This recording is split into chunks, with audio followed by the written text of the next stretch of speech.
when it became clear that Vladimir Putin has now completely changed his perspective. He didn't become anti-West, but he understood that the West did not want Russia. And that's how we get to the 2007 Munich Security Conference, where Vladimir Putin has basically laid it out for the European leaders, basically telling them, now we live in a multipolar world. Our interests also have to be taken into account. We cannot be treated the same way you treated us before.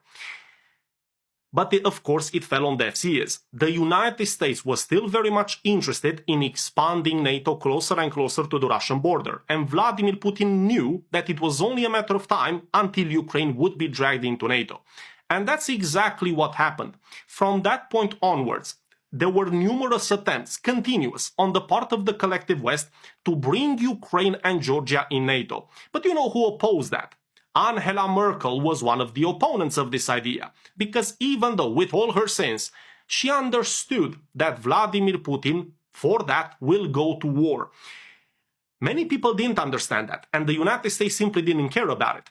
And that's how we get to the Maidan.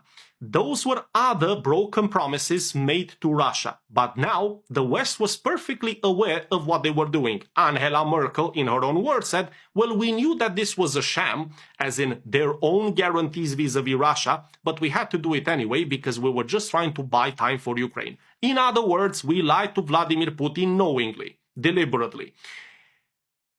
This is the point I want to stress. Ukraine war began, and who was the biggest loser? Well, obviously now, if we look at the situation, the biggest loser of this war is Europe, but mainly Germany. Why? Well, because German industry will never be the same again, because you simply cannot achieve what was achieved in the past when you don't have access to cheap natural resources.